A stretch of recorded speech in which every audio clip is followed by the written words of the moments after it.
Ah, Angelo. You look like you've got the weight of the world on your shoulders.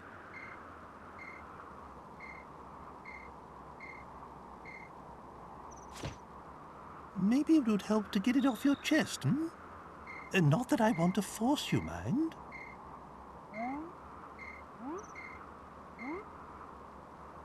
Oh, I don't know. Maybe things will never be right between us. Marcello, will never forgive me. If only we didn't share common blood, I'm sure we'd get along fine.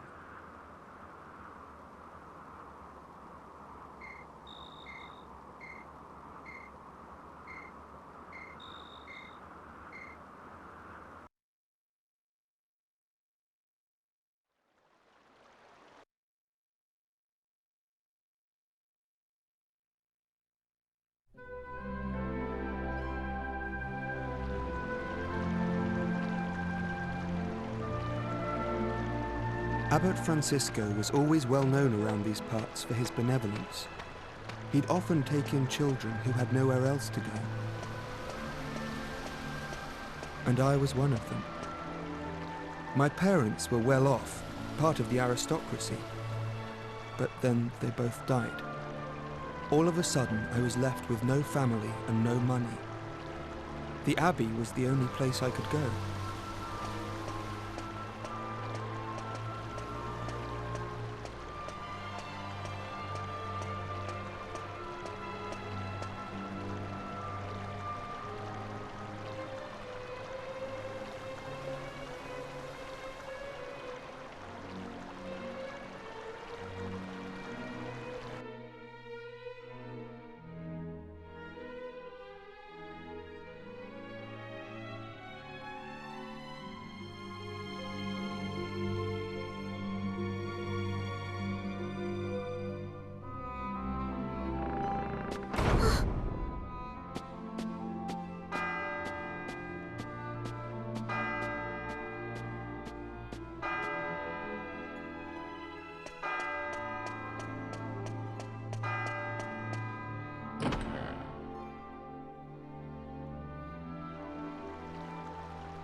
You're new here, aren't you?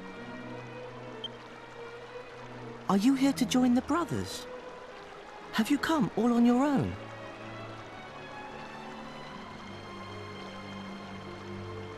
Oh, you must be exhausted. Where are your things? Is that all you've got? My mummy and daddy died, so I don't have many things, and I don't have anywhere else to go. You sound a lot like me. But there's no need to worry. Abbot Francisco and all of us will be your family from now on. But... Let's go and find the abbot. Come on now, don't cry. Why don't you tell me your name?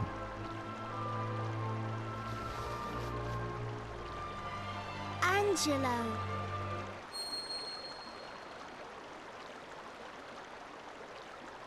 You!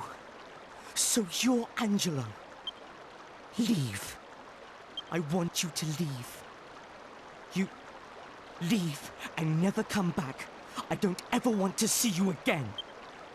So you're intent on ruining this life for me as well, are you?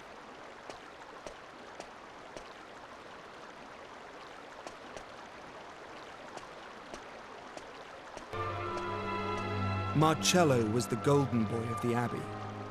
He studied hard and had a bright future ahead of him.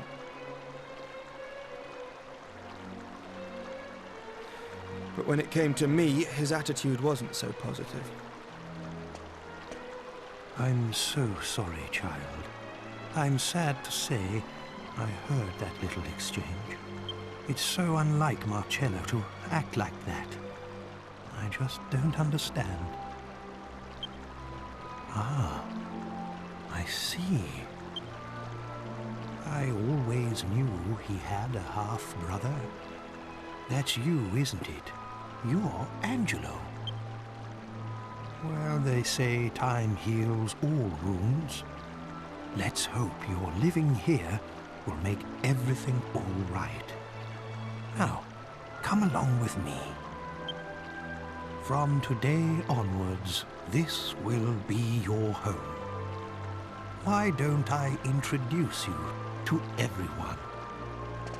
Not long after that, I heard the full story for the first time. About how I had a half-brother who was born from an affair between my father and one of the maids. And that was Marcello. If I hadn't been born, he'd have been next in line to my father. But when I was born, Marcello and his mother were thrown out of the house with nothing to their names. She died soon afterwards. He had no one. So he ended up at the Abbey, hating me and my father for all those years.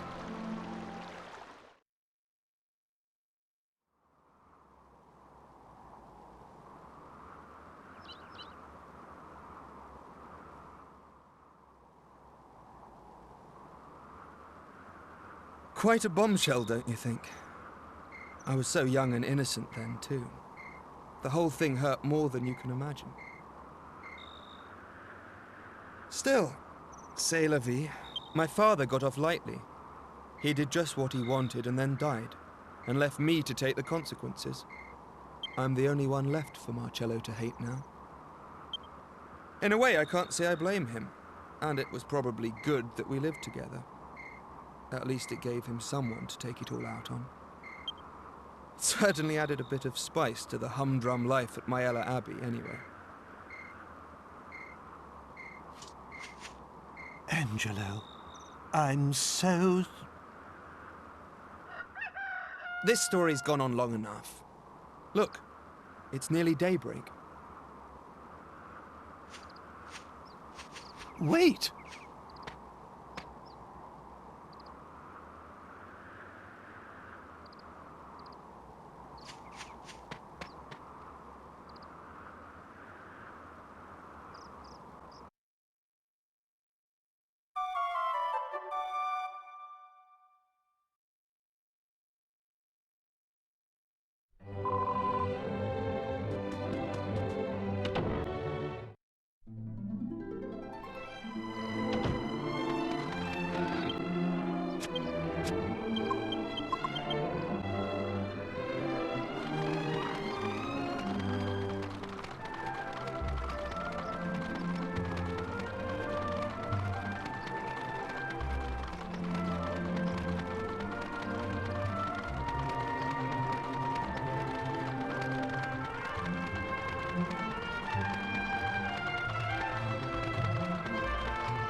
you feeling all right, Your Majesty? It's me, Emma, the maid. I see you haven't eaten any of the lunch I brought you, Your Majesty. I'll be sure to bring you your favourite for supper. Please, Your Majesty. Please answer me. I just want to make sure you're all right. Very well. I'll leave you in peace. Excuse me.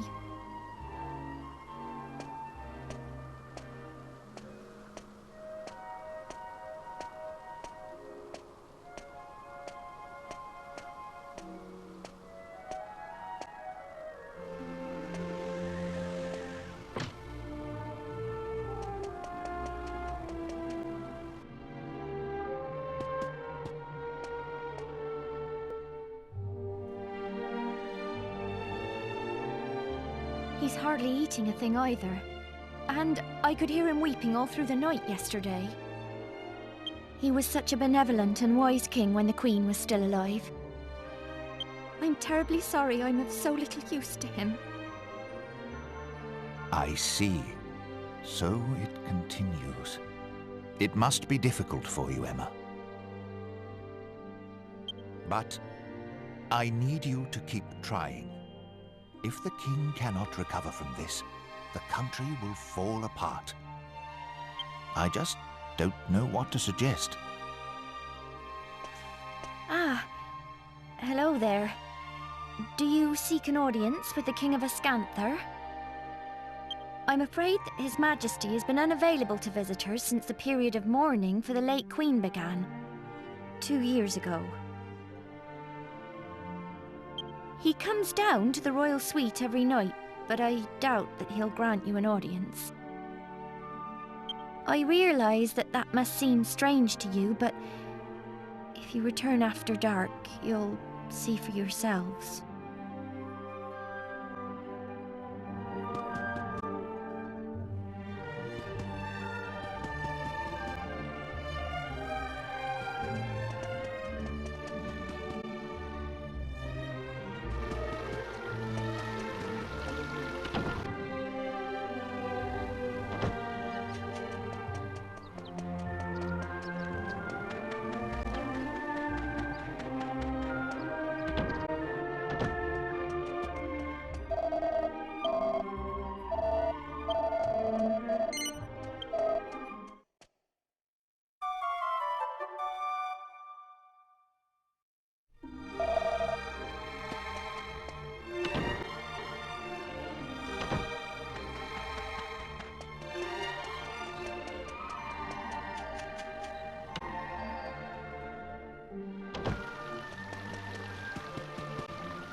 Did you meet with His Majesty in the royal suite? I must explain. The king is refusing to speak with anyone at present. Please forgive him if he caused offence. You see, he's never been quite the same since Queen Sasha died 2 years ago. If only it were possible to meet with those who've passed away. Oh, it would mean the world to the king if he could see his queen once more. You know, my grandmother used to tell me lots of stories when I was small. Lots of very strange stories. I'm sure there was one about a way to make any wish come true. No, it's no good though. I just can't remember it. I'm sure she'd be happy to tell me if I went to see her, but I'm so busy with work here at the castle. I'm afraid I must ask you a favour. I'd like you to go and see my grandmother.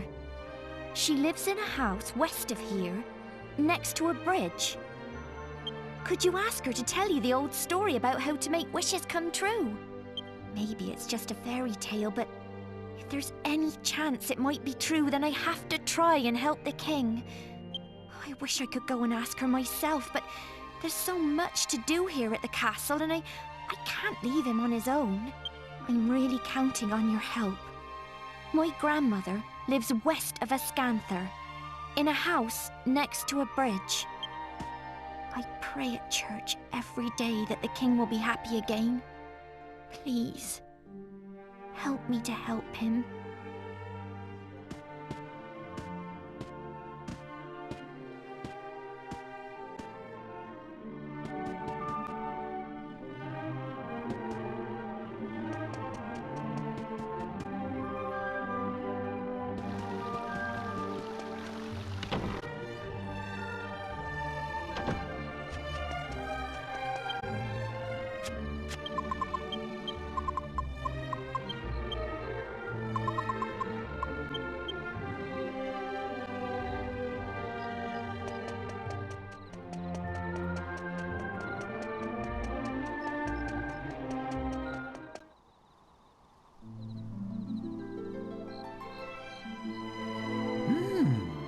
I see. Magnificent! What a dutiful maid, worrying about her master so. I am impressed. A faithful retainer like her is a most precious treasure to a king. And you say she's about the same age as my dear Medea? Very well. Now this is an order. I want you to help this maid with her request. I beg your pardon? A detour? Well, if you get onto it quickly, it won't be a problem, will it? Off we go. We must lend a hand to this delightful maid of yours.